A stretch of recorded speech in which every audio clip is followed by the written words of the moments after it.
Nerul police स्टेशनला 201/2025 या CR खाली गुन्हा दाखल झाला, ज्याच्या तपासामध्ये नंतर इतरही काही आरोपी निष्पन्न झाले, ज्यांना पुढे जाऊन अटक करण्यात आली।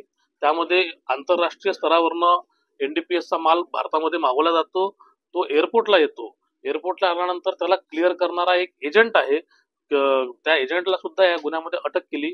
क्लिअरन्स करण्याकरता जे कस्टम अधिकारी त्याच्यामध्ये इन्व्हॉल्व होते, त्या कस्टम अधिकाऱ्याला सुद्धा याच्यामध्ये अटक केली। माल आल्यानंतर आणि त्या मालाची पैशाची डिलिव्हरी करायसाठी ज्या अंगडियांना यूज केल्या गेलं, कॅश देऊन त्याचं USDT मध्ये कन्व्हर्शन, अशा 2 अंगडियाला अरेस्ट केल्या गेली।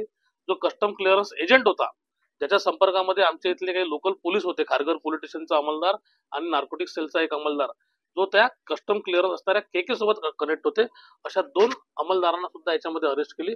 असे टोटल 10 आरोपी आतापर्यंत आम्ही याच्यामध्ये अटक केलेली असून 73 लाखापेक्षा जास्तीचा मुद्देमाल जो आहे तो ह्या केसमध्ये जप्त करण्यात आलेला आहे। त्याचं लोकेशन फक्त आम्हाला असं म्हणजे माहिती सध्या अशी आहे की भारतातनं माल मागवणारा बंगेरा तो माल मागवतो थायलंड किंवा अमेरिकेतनं, इतर ठिकाणावरनं, तिथून त्याला जे माल प्रोव्हाइड करतो असे काही सस्पेक्ट आम्हाला आतापर्यंत मिळालेले आहेत। त्या सस्पेक्ट कडनं जेव्हा माल येतो आणि आल्यानंतर मात्र मग जी पुढची चेन आहे, कस्टम ऑफिसर, क्लिअरन्स एजंट, पैसे देणारे अंगडिया आणि मग तो माल बंगेराला मिळाल्यानंतर त्याची जी इतर पेडलर आहे, जे सेक्शन वाईज महाराष्ट्रामध्ये, इतर जिल्ह्यांमध्ये आणि भारतातल्या इतर राज्यांमध्ये पसरलेले आहे, त्याची माहिती पण आमच्यापर्यंत पोहोचलेली आहे। लेटेस्ट अपडेट्स और ताजा तरीन खबरों के लिए TV1 इंडिया लाइव को सब्सक्राइब कीजिए और नोटिफिकेशन पाने के लिए बेल आइकॉन को दबाना मत भूलिए।